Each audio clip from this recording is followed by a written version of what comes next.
Y el libro del Génesis es la culminación, es la terminación del escenario de cómo el mundo terminará.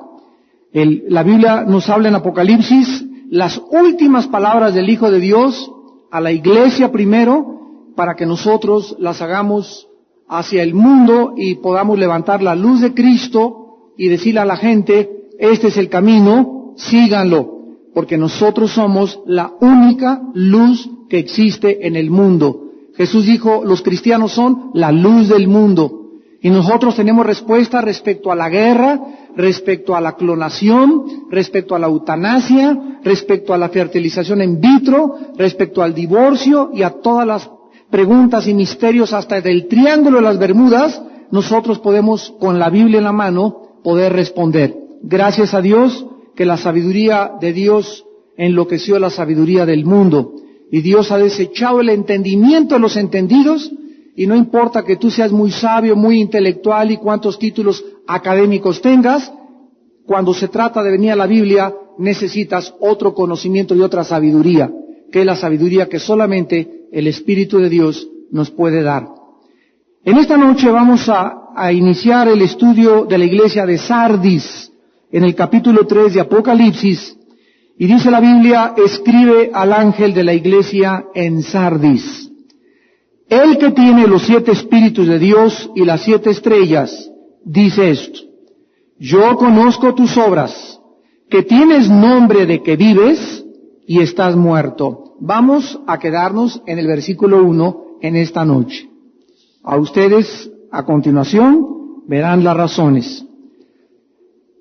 Todos nosotros sabemos que la astronomía ha descubierto distancias vastísimas del espacio interestelar, que son inimaginablemente inmensas y enormes. O sea, hace una semana leí que descubrieron otra galaxia a más de 35 trillones de kilómetros de distancia del planeta Tierra. Tenemos también el conocimiento que hay estrellas que están a trillones, las más cercas, están a trillones de kilómetros de distancia. Y estas distancias tan vastas que existen forzaron a los astrónomos hace algún tiempo a poder sacar una unidad de medida apropiada que se llama el año luz. El año luz. Un año luz equivale a la distancia que la luz viaja, o sea, 300,000 kilómetros por segundo. O sea que un año luz equivale a que la luz viajaría a más de 9 trillones y medio de kilómetros. Entonces, cuando oyes tú en una revista un astrónomo que dice, esa estrella se encuentra a 25 años luz, tú vas a multiplicar 9 trillones y medio por 25 para que tengas una idea de los trillones, cuadrillones o quintillones que puedas tú llegar, de la distancia que existe, que es inimaginable de esa estrella. Ahora, estas enormes distancias de las estrellas más cercanas a nosotros nos ofrecen, a la luz de lo que vamos a compartir en esta noche, una posibilidad muy interesante. Vamos a imaginarnos a una estrella a 30 años luz de la Tierra. 30 años luz de la Tierra, 9 millones y medio de trillones por 30. Muy bien, si esa estrella explotara y desapareciera hace 25 años, nosotros ahorita no lo podríamos saber 25 años después, porque la luz de esa estrella continuaría viajando por el espacio aun cuando ya haya desaparecido hace 25 o 30 años. Aunque ya no estuviera en existencia esa estrella, la luz nos seguiría llegando y nosotros parecería que no sabríamos si esa estrella ya había desaparecido. Esta ilustración nos sirve para que podamos resumir la situación de muchas iglesias que aún continúan brillando con una luz que tuvieron en el pasado, pero que solamente actualmente es el reflejo de lo que fueron. Mirándolas nosotros a muchas iglesias a distancia, pareciera que no hubiera pasado nada. Sin embargo, las tinieblas espirituales que existen en muchas iglesias, con tantas falsas enseñanzas y con una vida tan grande de pecado, han hecho que esa luz se extinga en su interior, aunque tal vez por afuera muchas iglesias mantengan una reputación externa. Esta era la iglesia de Sardis. Tenía reputación de estar viva. Y aparentemente decían ellos que eran cristianos. Pero el Señor Jesús, que es el único que puede conocer y escudriñar nuestro corazón, declara en Apocalipsis 3:1, esta iglesia estaba muerta. La espiral de todas estas iglesias que comenzaron desde Éfeso, y que fue la que perdió su primer amor, y continuando con la mundanalidad de Pérgamo, y la tolerancia del pecado de Tiatira, que ya la vimos también, alcanza en esta iglesia de Sardis el nivel más bajo de decadencia espiritual. Sardis era una iglesia dominada por el pecado, la incredulidad y las falsas doctrinas, como la higuera de la parábola de Jesús. ¿Se acuerdan ustedes en Mateo capítulo 21, versículo 19, que él habla sobre este árbol, que dice Mateo 21, 19, y viendo una higuera cerca del camino, vino a ella y no halló nada, sino hojas solamente. Y le dijo, nunca jamás nazca en ti fruto. Y la higuera se secó inmediatamente.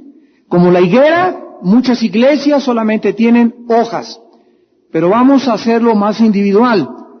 Muchos de ustedes que me escuchan, tal vez a través de la televisión, son personas que se dicen cristianas y que profesan que pertenecen a tal o cual iglesia, pero solamente por la pura apariencia, porque por dentro el Señor conoce la realidad de tu conversión, la realidad de tu experiencia. Jesucristo sabe perfectamente bien qué tipo de persona eres tú cuando estás en tu casa, cuando nadie te ve, cuando viajas, cómo ves a las mujeres cuando vas en la calle, la clase de películas que ves. Cristo sabe perfectamente bien nuestra vida íntima y a Él no lo podemos engañar. Esta iglesia de Sardis, pues, simboliza a las iglesias muertas, a los cristianos muertos, que tal vez tuviste una buena relación con Cristo hace 5 o 10 años, pero que tristemente en la actualidad tu vida se ha secado totalmente. La apariencia que tú tienes de luz es solamente una mera ilusión. Vamos a ver en primer lugar el contexto histórico de esta ciudad, de Sardis. Sardis fue una de las ciudades más bellas del mundo.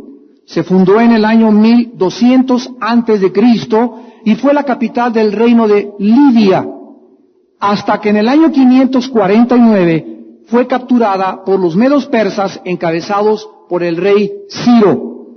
Fue destruida por los jónicos en el año 501 antes de Cristo y conquistada finalmente por Alejandro el Magno en el año 334 antes de Jesucristo. Creso fue el rey más famoso de la ciudad de Sardis. Estaba emplazada la ciudad en medio de una llanura cerca del río Hermus, con una posición estratégica militarmente envidiable, porque estaba elevada como sobre una torre. Era una ciudad riquísima, porque continuamente en sus ríos se encontraban pepitas de oro. Cuando Alejandro el Magno llegó a Sardis, esta ciudad se rindió sin oponer ninguna oposición, ninguna resistencia, y Alejandro el Magno, siempre que llegaba a conquistar cualquier país, cualquier ciudad, inmediatamente él aportaba la cultura que se llamó en la historia helénica, la cultura helénica, o sea, la cultura griega. E inmediatamente imponían el griego como idioma, los dioses de los griegos, las artes de los griegos, todas las cosas relacionadas con los griegos eran absorbidas por todas las ciudades conquistadas por Alejandro el Magno. Sardis también fue el centro más grande del comercio de la lana, y en el año 17 después de Cristo, sufrió un terremoto que la destruyó totalmente. El emperador romano Tiberio la reconstruyó donando de su tesoro personal 10 millones de sestercios, que equivalen actualmente a $1.000.000. Los mejores gladiadores salieron de Sardis, de esta ciudad, pero ellos no pudieron continuar en su vida de gladiadores porque se degeneraron por tanta inmoralidad, por tantas drogas, por tanto alcohol y por tanto sexo y el libertinaje que abundaba por todos lados en esta ciudad. La diosa Cibeles era la diosa principal, o también se le llamaba Artemisa. Era un monumento inmenso a esta diosa y era la diosa de la fertilidad. Bajo esta atmósfera degenerada vivió la iglesia de Sardis, la cual el mundo la jaló, perdió su testimonio, su vitalidad, su poder por la influencia inmoral de los habitantes de esa ciudad. El mensaje en esta noche para todos ustedes es que vivimos de igual manera los cristianos del siglo XXI en una cultura degenerada, con programas inmundos llenos de pornografía, por todos lados es sexo, pizarrones, anuncios espectaculares, películas, la gente como se viste, las muchachas como se visten, o con ombligueras por todos lados, ahora es la moda, y todo este mundo a nuestro alrededor tiene una influencia como de un imán que tiende a jalarnos, a hacer que perdamos nuestro testimonio, a hacernos acostumbrarnos a que es normal, a que eso es lo más simple que pueda una persona vivir, y sin que tú te des cuenta, ya estás tan en el mundo, que ya te portas como la gente del mundo, ves las películas del mundo, dices las groserías del mundo, te vistes como se viste el mundo, actúas como actúa el mundo, pero al mismo tiempo te llamas cristiano. Y Jesús dice en esta noche, tienes nombre de que vives, pero sabes una cosa, no te has dado cuenta que estás muerto delante de mí espiritualmente. Vamos a comenzar en esta noche en Apocalipsis 3, en el versículo 1, con la descripción que hace Jesús de su persona. Vemos que en cada mensaje, a cada iglesia, se describe a sí mismo de alguna manera, de acuerdo al capítulo número 1. Y aquí Cristo se describe como el que tiene los 7 espíritus de Dios y las 7 estrellas de Dios. Ustedes saben que ya cuando estudiamos los 7 espíritus de Dios, no significa literalmente que Dios tiene 7 espíritus, sino que el número 7 es el número en la Biblia de la perfección, de la totalidad, de algo que está completo. Entonces, cuando la Biblia dice los 7 espíritus de Dios, inmediatamente nos remontamos a Apocalipsis 11:2, donde los estudiamos en el capítulo 1, que son las 7 manifestaciones o la plenitud o la perfección de los 7 ministerios del Espíritu Santo, los cuales estaban totalmente en el Hijo de Dios. Dice la Biblia que en el Hijo de Dios estaba toda la plenitud de Dios. Las 7 estrellas, también ya lo estudiamos, son los 7 líderes o los 7 ángeles a quienes Dios les entrega el mensaje de las iglesias de Apocalipsis. ¿Qué significa, pues, cuando Jesús dice, yo soy el que tengo los 7 espíritus y las 7 iglesias? Esto significaba que Sardis, desprovista del poder de Dios, era incapaz por ella misma de poder alumbrar y manifestarle al mundo el poder de Dios. En el Espíritu Santo nosotros encontramos toda nuestra fuerza para poder vivir. Sin el poder del Espíritu Santo, yo sería incapaz de amar a mi esposa. Y si yo hubiera dicho que amo a mi esposa, sería un amor egoísta. Porque sin el poder del Espíritu Santo, ningún ser humano tiene la capacidad de amar como ama a Dios. Dice en 1 Juan 4, el amor es de Dios. El amor del mundo es otra cosa.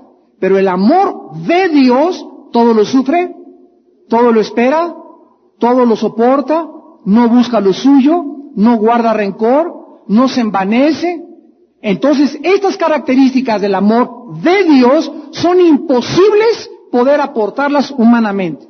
Es imposible que nos cacheteen o nos insulten y nosotros lo soportemos, lo perdonemos, lo aguantemos porque tenemos un nivel de resistencia. si el Espíritu Santo no está operando en tu vida y en mi vida, nosotros inmediatamente nos replegamos, tratamos de vengarnos, tratamos de, me la haces, me la pagas, no me gustas, me voy con otro o con otra, etcétera, etcétera, porque esa es la naturaleza humana pecaminosa. Entonces lo mismo pasa con una iglesia, lo mismo pasa en un matrimonio que no tenga a Cristo, que no sea Cristo el centro de ellos, el poder del Espíritu Santo en ellos, es imposible que puedan subsistir o prevalecer o sobrevivir. Porque Jesús lo dijo en Juan 15, separados de mí, nada podrán hacer. Vean ustedes rápidamente en Efesios capítulo 4, versículo 30, lo que el apóstol Pablo nos exhorta. Efesios 4, versículo 30. No contristen al Espíritu Santo de Dios. No contristéis al Espíritu Santo de Dios. Es una orden. ¿Qué significa contristar? Causar dolor. Apúntalo ahí en tu Biblia. Contristar significa causar dolor. El Espíritu Santo, por eso se le llama santo. Es un espíritu hipersensible. La naturaleza de Dios es la santidad. Es su esencia misma de la divinidad. Dios reacciona inmediatamente ante el pecado. Dios es tan santo que cuando Él ve el pecado o cuando Él tiene que reaccionar al pecado, la Biblia le llama a esta reacción divina de Dios en contra del pecado, la Biblia le llama la ira de Dios.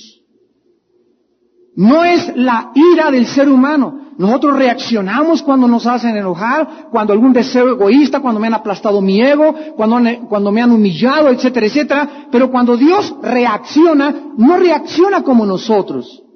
Porque Él no es hombre como nosotros, ni sus pensamientos no son nuestros pensamientos. Entonces cuando venimos a la Biblia, comenzamos a, ¿qué cosa? A entender el carácter de Dios. Que la ira de Dios no es como la ira. Cuando Dios dice que se arrepiente, no se arrepiente como nosotros. Cuando Dios ama, tampoco ama como nosotros. La justicia de Dios no es la justicia humana. Todo es absolutamente separado, diametralmente opuesto, porque los caminos de Dios son más altos que nuestros caminos y sus pensamientos más profundos y más altos que los nuestros.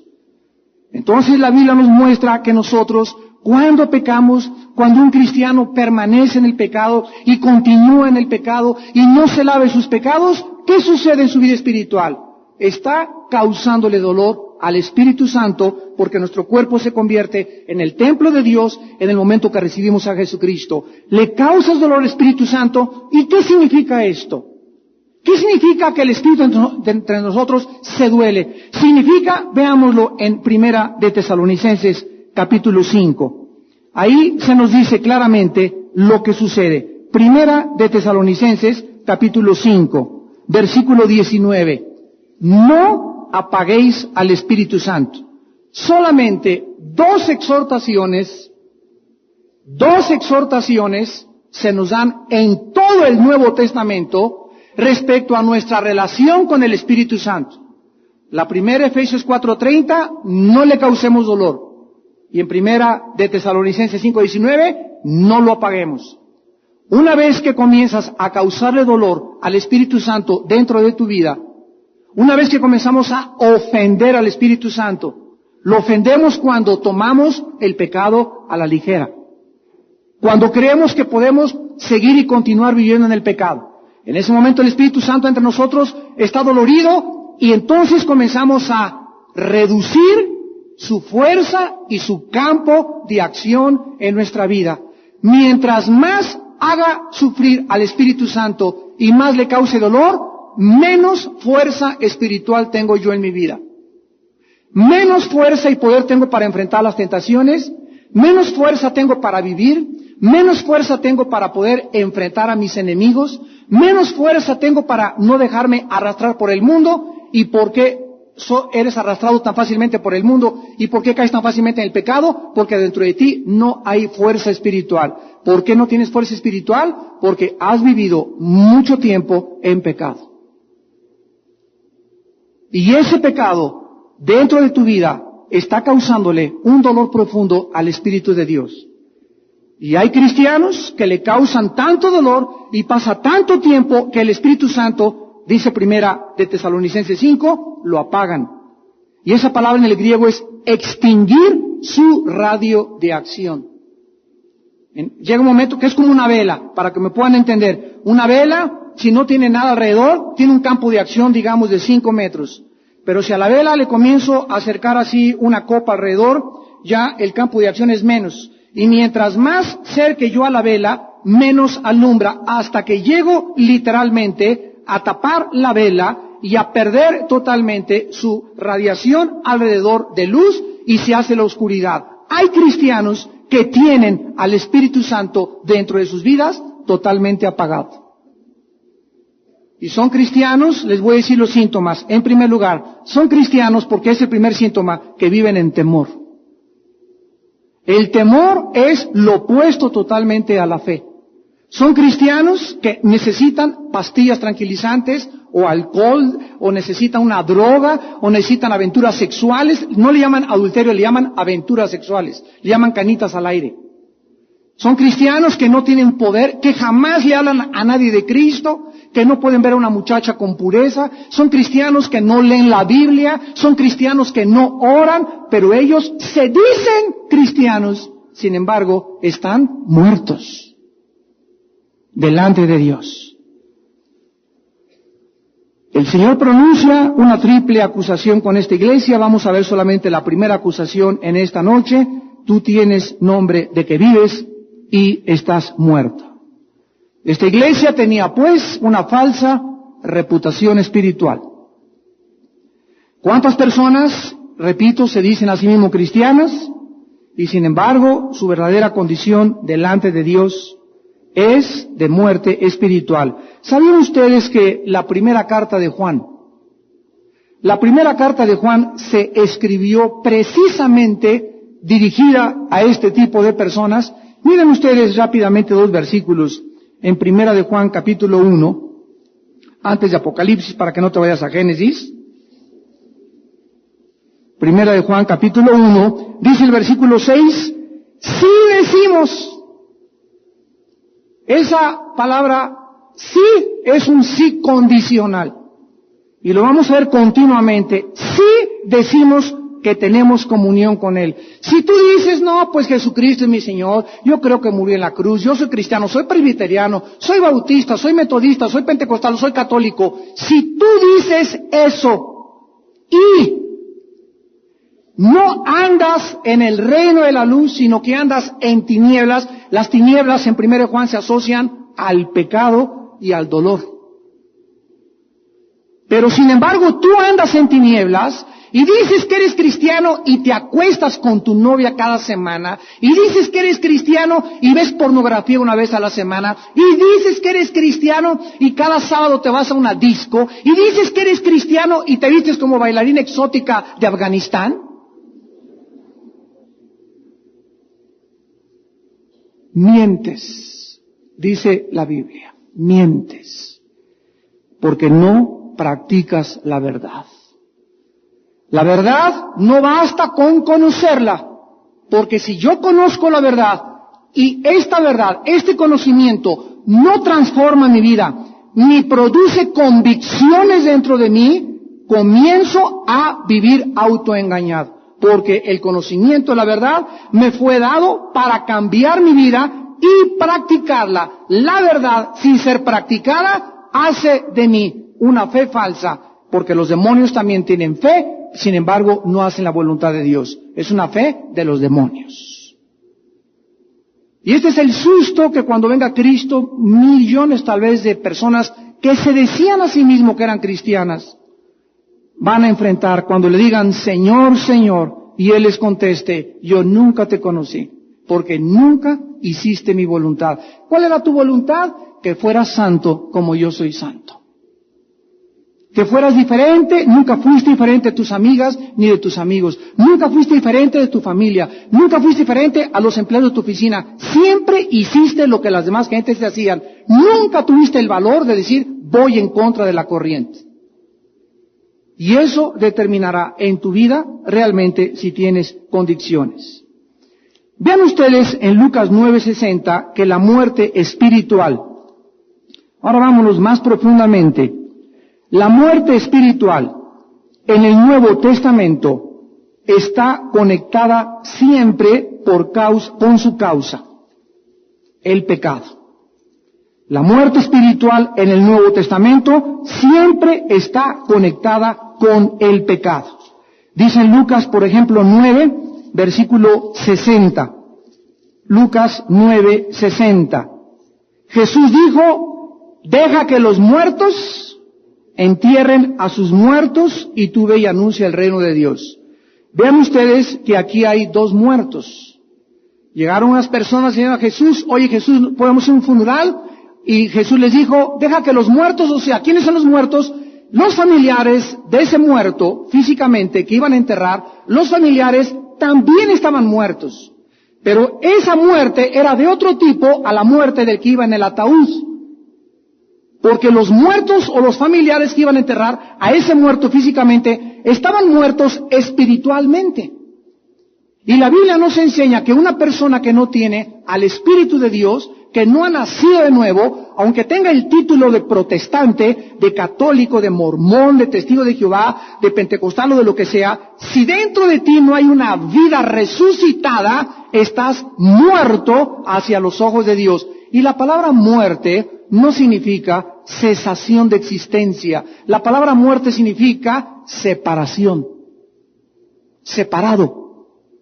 Entonces cuando la Biblia dice que estás muerto, te está diciendo que estás separado de Dios, que hay un abismo profundo entre Dios y tú, y ese abismo, esa pared entre Dios y tú, se llama pecado. El pecado es lo único que nos separa y nos divide de Dios.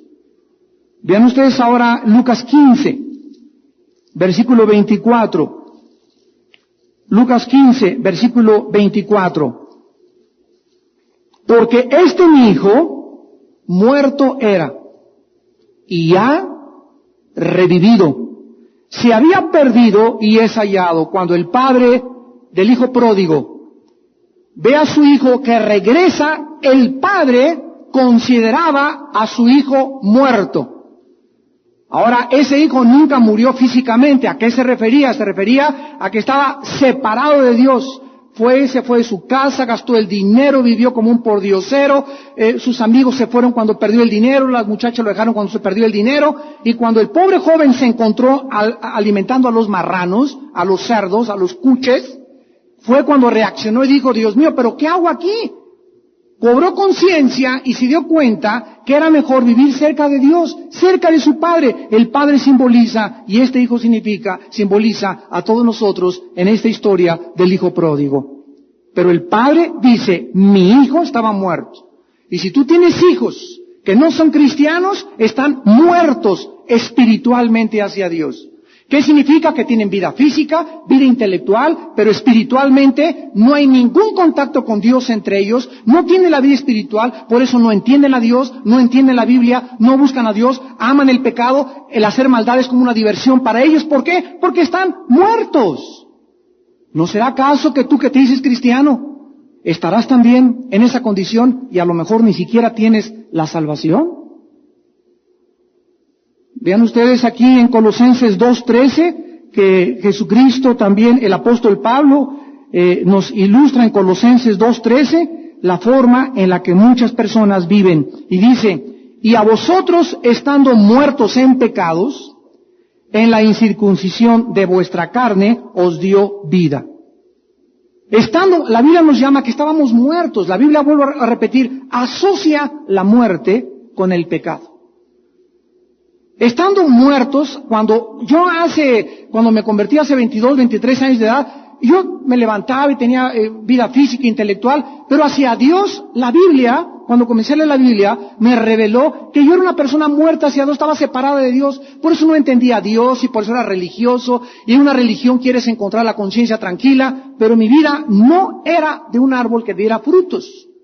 No estaba cambiada, no estaba revolucionada, mi ídolo era Marx y Hitler y Nietzsche y los raelianos y Jean-Paul Sartre y el ateísmo y Che Guevara, etcétera, etcétera, y babosada y media y la ciencia y la filosofía y los gurús y los Himalayas, etcétera, etcétera, hasta que me encuentro a Cristo enfrente de mí y me dice, yo soy el camino, la verdad y la vida.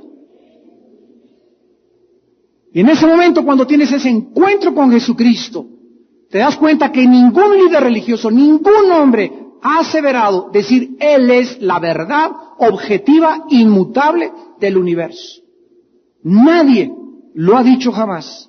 Y cuando tú le dices a Jesús, eres mi Señor, y caes delante de Él, y lo invitas a tu vida, y le dices, Padre, cambia mi vida, y yo voy a entregarte todo y a dedicar la corta vida que me has dado a proclamar tu nombre y a vivir para ti, y a ser un apasionado de la verdad, porque debemos ser apasionados por la verdad, y amar la verdad con todo nuestro corazón, es cuando tu vida comienza a ser cambiada. Y si no tienes nombre de que vives, dices que eres bautista, yo no te pregunto si eres bautista. Y tú que eres presbiteriano, no te pregunto si eres presbiteriano. Y tú que eres católico, no te pregunto si eres católico, te pregunto si tienes a Cristo como tu Salvador. Nunca contestes, tengo tal o cual religión, porque Jesucristo no es una religión, es una relación viva, dinámica, orgánica con el Hijo de Dios. Yo no te invito en esta noche a que vengas a una religión. Tú puedes una religión y tienes el nombre de que eres religioso, pero estás muerto ante los ojos de Dios. Yo te invito a que vengas a un hombre resucitado.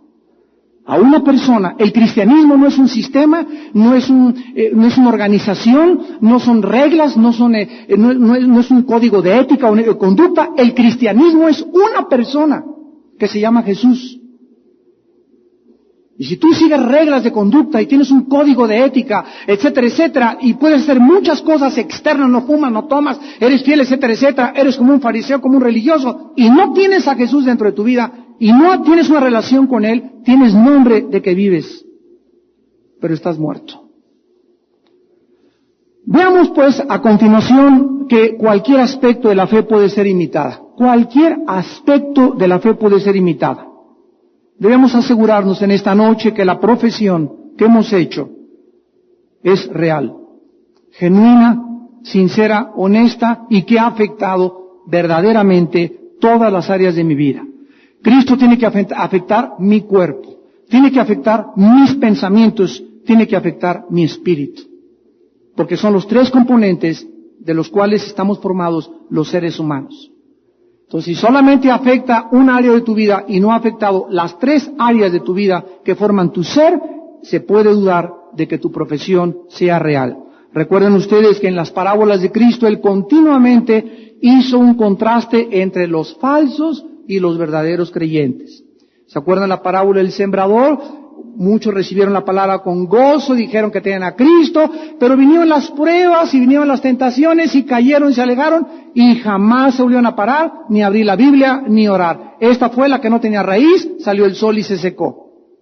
¿Se acuerdan la parábola también de las 10 vírgenes? Las 10 vírgenes tenían sus lámparas y se oyó la voz, viene el Señor, y de repente resulta que 5 solamente se fueron con el Señor y 5 se quedaron. La lámpara significa, dice en el Salmo, lámpara es a mis pies tu camino, la Biblia. Hay muchos cristianos que andan así con su Biblia y tú los ves y tú crees que porque una persona trae la Biblia es cristiana. Quiero decirte algo, nunca el diablo es más diabólico que cuando trae la Biblia. El diablo conoce la Biblia. Si tú dices que traes la Biblia y que lees la Biblia y que conoces la Biblia, no basta. Necesitas practicar y obedecer la Biblia. Que cuando Cristo vino a ser tentados, a Satanás le citó la Biblia, está en el Salmo, dice que te avientes y que sus ángeles mandará tu Padre para que tu pie no tropiece en piedra. Él conoce la cita. Entonces no basta que tú seas conocedor, sino hacedor de la palabra de Dios. En la parábola de la gran cena lo mismo, entraron invitados y no estaban vestidos con los vestidos de boda y fueron sacados de la cena del Señor. Veamos en primer lugar que hay un arrepentimiento que no es real. Acab, Saúl, Herodes, Judas Iscariote llegaron a experimentar cierto dolor. ¡Ay, sí, Señor, perdóname! Lágrimas de cocodrilo. Sin embargo, por sus hechos, realmente nunca tuvieron el arrepentimiento. Me van a seguir de aquí en adelante con mucho cuidado. El arrepentimiento según Dios. Vayamos a 2 Corintios 7 y veamos la diferencia entre el arrepentimiento del mundo, que se llama remordimiento. Vamos a ver el contraste en la Biblia entre el remordimiento y el arrepentimiento. Dice en 2 Corintios 7, versículos 9 y 10. Ahora me gozo, les dice Pablo a esta iglesia, no porque hayáis sido contristados, sino porque fuisteis contristados para arrepentimiento. O sea, Pablo les dice, no crean que me gozo porque los vi chillar y no me conmueven sus lágrimas. Hay cantidad de gente que es chillona, que es hipersensible, que... Pero esas lágrimas no son verdaderamente arrepentimiento. Les dice Pablo, me gocé no por eso, me gocé porque realmente fueron contristados, o sea, sintieron dolor, pero para un arrepentimiento genuino. Porque habéis sido contristados según Dios. Vamos por orden.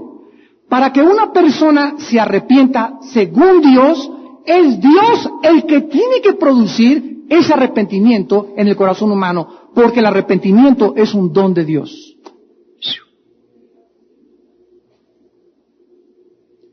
Bueno, si es así, inmediatamente alguien puede preguntar, si mi arrepentimiento depende de Dios, ¿qué culpa tengo yo de no arrepentirme? Muy bien, la respuesta es la siguiente. Cuando Dios ve a un corazón, a una persona, quebrantada verdaderamente por el dolor de sus pecados, Dios le concede que se arrepienta. ¿Qué quiero decir? Que muchas veces podemos llegar ante Dios, Padre, adulteré estas cosas, y le estoy pidiendo perdón a Dios porque temo las consecuencias de mi adulterio, o del robo que hice en mi oficina que me van a meter a la cárcel, y mucha gente cree que se arrepiente, no por el temor de Dios ni por el castigo de Dios, sino por las consecuencias de su pecado y porque saben que van a pagar caro aquí, pero realmente no porque ofendieron a Dios. Por eso la Biblia dice, cuando oigas su voz, no te endurezcas.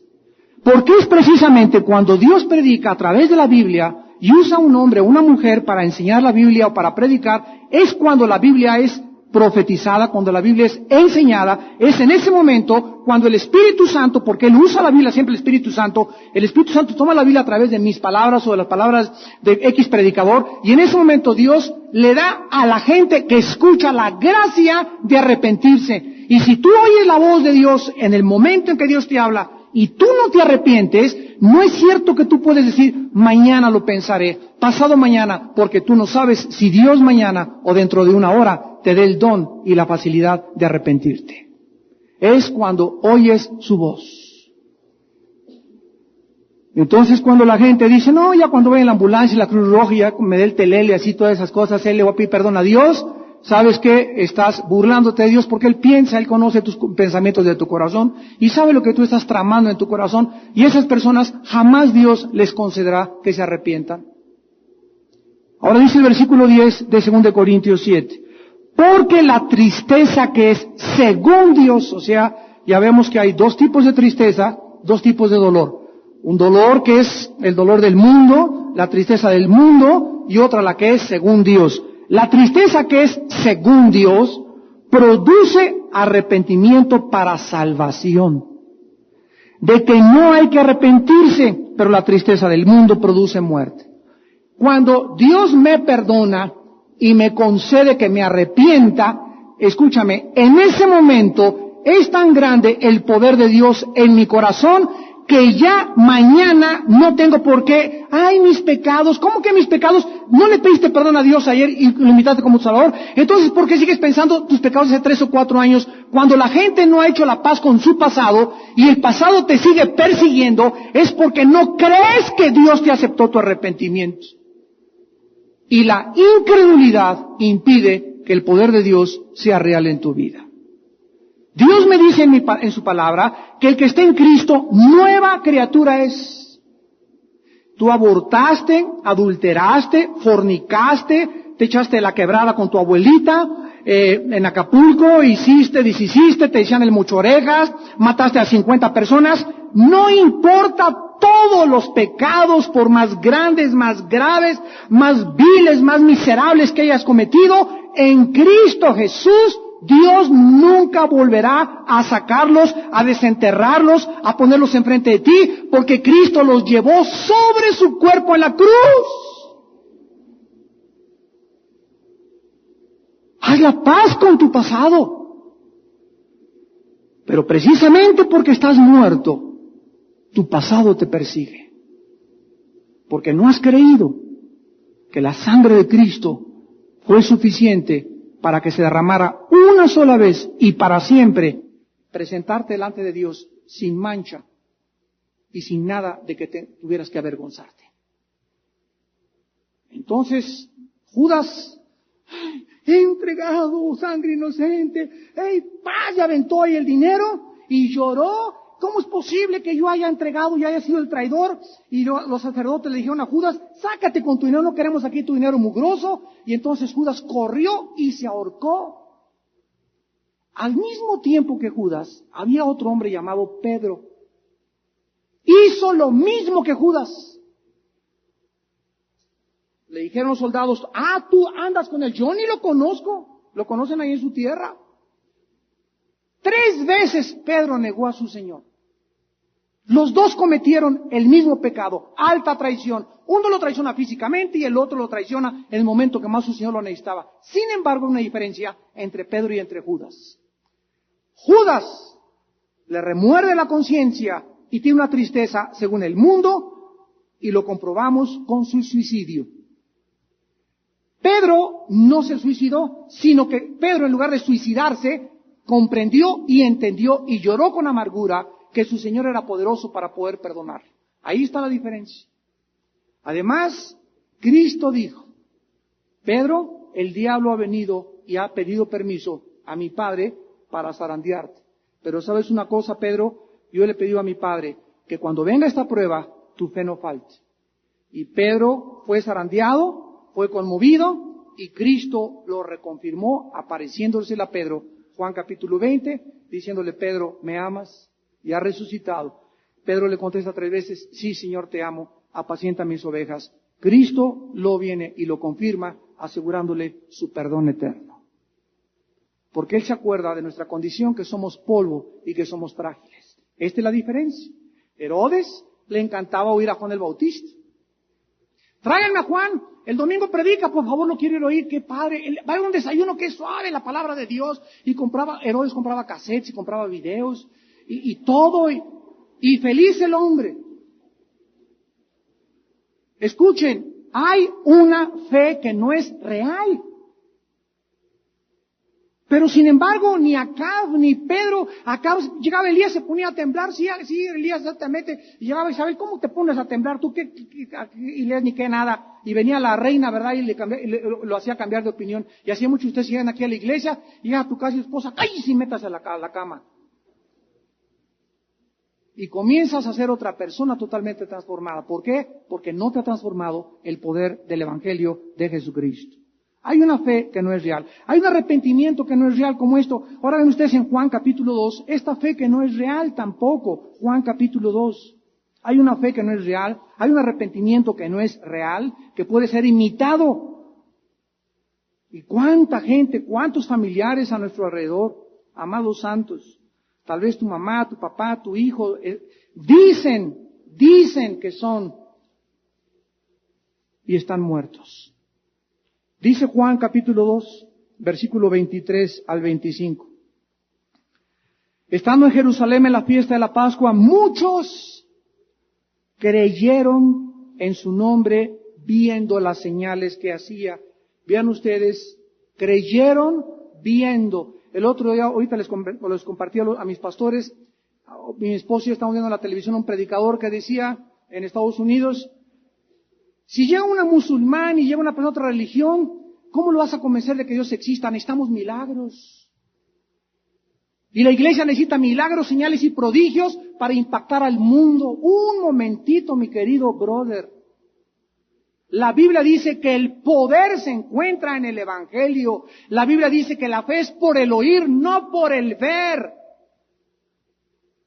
La gente puede ver muchos milagros y te asombran instantáneamente, te asombran temporalmente, pero no cambia, ningún milagro cambia la vida. Fuimos nacidos por la palabra incorruptible de Dios. Los milagros confirman el Evangelio. Los milagros traen gloria a Dios, pero no son para convertir a nadie. Y aquí lo vemos. Muchos creyeron viendo, versículo 24, pero Jesús mismo no se fiaba de ellos. Dice el versículo anterior que creyeron y cualquiera podría asumir que ya se habían convertido. Pero el versículo siguiente dice, porque conocía a todos y no tenía necesidad de que nadie le diera testimonio del hombre, pues él sabía lo que había en el hombre. Él sabía que era una fe que no era real, era una fe ficticia. La Biblia también dice que Simón el mago creyó, ¿se acuerdan de los Hechos capítulo 8? Simón el mago creyó y en realidad su corazón no era recto delante de Dios. Porque cuando dice que creyó, vamos a los Hechos rápidamente para que vean este pasaje. La Biblia está llena así de personajes que tuvieron una fe que no era la fe que salva, un arrepentimiento que no era el arrepentimiento según Dios. Era falso. Dicen Hechos 8, 9 al 13. Hechos 8, 9 al 13. Había un hombre llamado Simón que antes ejercía la magia en aquella ciudad y había engañado a la gente de Samaria, haciéndose pasar por algún grande. A este oían atentamente todos, desde el más pequeño hasta el más grande, diciendo, este es el gran poder de Dios. O sea, la gente no la pantalla. Mira, los brujos hacen milagros, hay estatuas que les salen sangrita, hay vírgenes que se aparecen pegadas en las paredes, platillos voladores, etcétera, etcétera. ¿Quién dice que la gente necesita cosas sobrenaturales? Aún en el mundo no cristiano existen fenómenos sobrenaturales. Sabemos su origen, que es satánico, desde luego, pero la gente no va a venir a Cristo porque han visto más milagros de los que has visto tú. Y este hombre los hacía y la gente creía que era el poder de Dios. Versículo 11, y le estaban atentos porque con sus artes mágicas les había engañado mucho tiempo. Pero cuando creyeron a Felipe, dice, cuando creyeron a Felipe, que anunciaba el evangelio del reino de Dios y el nombre de Jesucristo, se bautizaban hombres y mujeres. También creyó Simón, dice aquí que creyó, y se bautizó también, como muchos de ustedes hasta lo remojaron. Y dice, viendo las señales y grandes milagros que hacían, y estaba totalmente atónicos. Versículo 18, cuando vio Simón que por la imposición de las manos de los apóstoles se daba el Espíritu Santo, les ofreció dinero. Y les dijo, denme también a mí este poder, para que a cualquiera a quien yo impusiere las manos, reciba el Espíritu Santo. Entonces Pedro le dijo, tu dinero perezca contigo, porque has pensado que el don de Dios se obtiene con dinero. Dice la Biblia que Simón el mago creyó. Sin embargo, más adelante nos damos cuenta que su corazón era irreal totalmente. No tuvo una conversión. Quiso él, al ver que había más ganancias y más poder y más beneficios siguiendo a ese Jesús que sus artes mágicas, quiso cambiarse de las Chivas y se puso la de la América y sin embargo perdió la América 2-0. ¿Y cuánta gente hay así en la iglesia? Está en una iglesia y en la iglesia pues no le sacaron los demonios a su hijo y vienen aquí porque dicen que aquí echan demonios y vienen porque quieren que Cristo les eche demonios a sus hijos, pero no vienen buscando la verdad ni a Jesús, vienen buscando milagros, favores, regalos de Dios. Y si no están en esta iglesia, van a otra iglesia y otra iglesia y otra iglesia, porque andan buscando eso, andan buscando ganancias personales, beneficios físicos. Mentiras que son cristianos, mentiras que han creído, sus vidas no han sido transformadas. Hay una fe que es falsa, que no es real.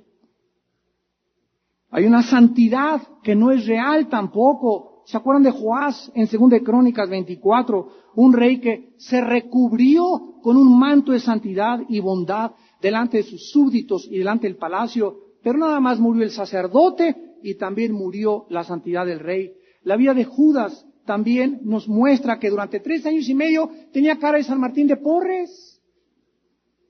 Comía con los apóstoles, cenaba con los apóstoles, caminaba con Jesús, viajó con Jesús, cenó con Jesús, 3 años y medio. Y el último día que Jesús se despidió de todos, les dijo, uno de ustedes es el traidor.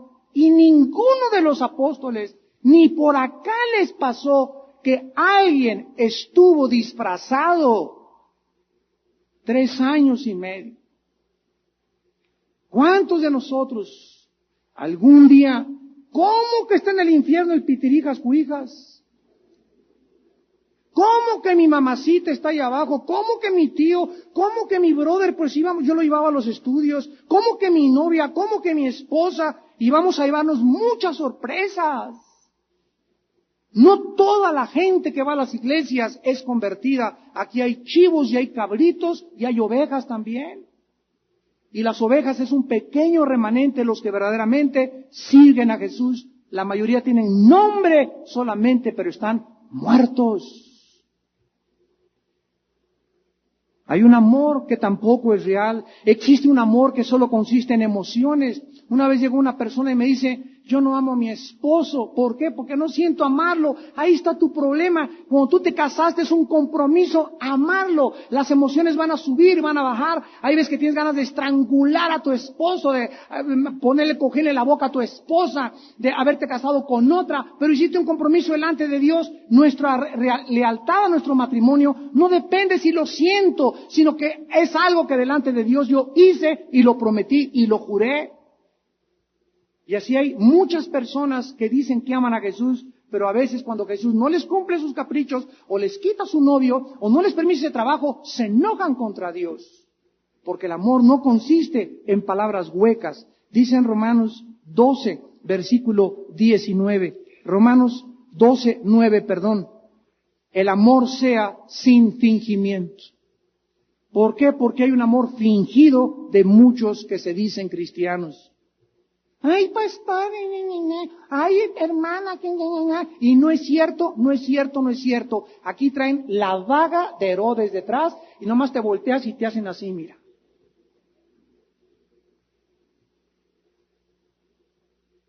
Hay una humildad que es falsa, muchas veces detrás de una capa fingida de modestia y de sencillez se esconde un corazón terriblemente orgulloso. Son como muchas víboras y como muchas cascabeles y cobras que ahí están agazapadas y cristianos que no hacen ruido y la carita y les pica así.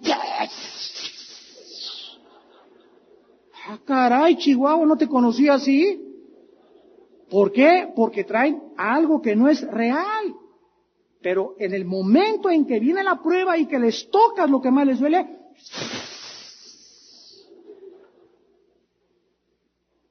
hay oraciones que no son reales. Cristo dijo que los fariseos hacían largas oraciones para ser escuchados de aquellas personas a su alrededor, pero que realmente eran oraciones hipócritas. Estos falsos creyentes jamás han sido personas justas ni honestas. El carácter de estas personas es siempre amargado y rencoroso. Nunca pueden tampoco perdonar a nadie. No son amables, ni humildes, ni compasivos con nadie. Nunca han muerto a su ego. Tienes nombre de que vives y estás muerto. Dice Dios en esta mañana, arrepiéntete. Hoy les concede Dios a través del Espíritu Santo y de la predicación de su palabra el arrepentimiento a aquellos que estas palabras les hayan llegado a lo más profundo de su corazón. Y en esta noche que el Espíritu Santo te ha hablado, tal vez a tu conciencia, no te endurezcas. Analízate a ti mismo si estás en la fe. Pruébate a ti mismo. Y si tienes algo en esta noche que necesitas cambiar en tu vida, tráelo en esta noche a la cruz de Jesucristo. Oremos. Padre, te damos las gracias porque el pecado ha cegado nuestro entendimiento, nos ha robado la capacidad de poder distinguir entre la verdad y el error. Por eso venimos a ti a pedirte que tú nos escudriñes, que seas tú el que nos examines. Y en esta noche lo has hecho, Señor, a través de tu palabra y del Espíritu Santo. Porque tu palabra redarguye y rompe lo más duro. Es como un martillo que quiebra la piedra.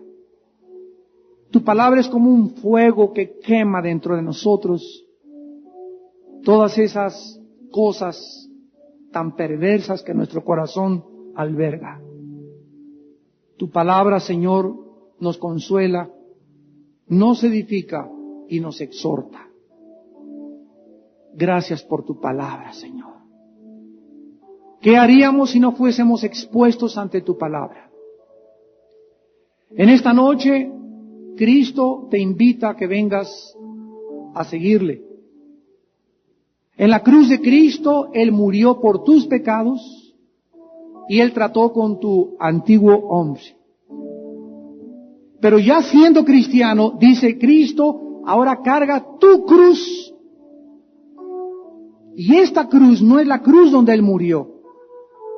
Es la cruz que debes aplicar diario a tu vida para hacer morir las obras de la carne.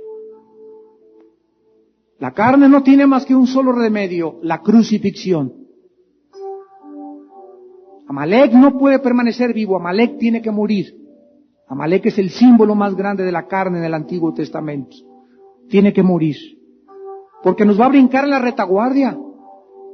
Y tu carne, si no la crucificas y no la pones bajo el control del Espíritu Santo, tu carne algún día te va a apuñalar por detrás porque es traicionera, porque es débil y porque no puede más que con el poder del Espíritu Santo morir. Es el Espíritu el que nos ayuda a hacer morir la carne. Y los que son de Cristo han crucificado su carne con sus pasiones y deseos. Porque Dios nos llama a la muerte de nuestro yo, a la muerte de nuestro ego. Y esto solamente se manifiesta cuando alguien nos ofende y nos lastima y nos persigue, no reaccionamos, porque estamos muertos a nuestro ego. En esta noche también Dios te invita a que vengas a la salvación que Él te regala, mediante la muerte de su Hijo Jesucristo en una cruz. En la cruz Dios nos muestra la profundidad del pecado, el odio tan grande del pecado, que a su propio Hijo no lo escatimó, no le perdonó, sino que le hirió en la cruz. El Padre hirió a su Hijo y permitió que su Hijo aplacara su ira para que nosotros no recibiéramos su ira, sino el perdón de nuestros pecados, su amor y su misericordia. ¿Qué tengo que hacer en esta noche para invitar a Cristo a mi vida? Ahí desde tu lugar, dile estas palabras. Señor mío y Dios mío, tal vez yo me he llamado cristiana. En esta noche tu palabra ha sido filosa, me ha cortado lo más profundo de mi vida y de mi corazón, y no soy la persona que tú esperas que yo sea. Perdóname. Señor, ayúdame a vivir para ti. Quiero ser santo, quiero que la santidad gobierne mi vida, quiero que tu temor esté en mi corazón y te pido que me laves con tu sangre. Me arrepiento porque en esta noche me concedes el arrepentimiento y lo aprovecho y lo apropio en mi alma y me duele haberte ofendido. Creo que tu Hijo murió en mi lugar en la cruz y dio su sangre por mí. Cristo, te invito a mi corazón en este momento como mi Señor y Salvador. Y te doy gracias por esta salvación tan grande y maravillosa en tu nombre santo. Amén.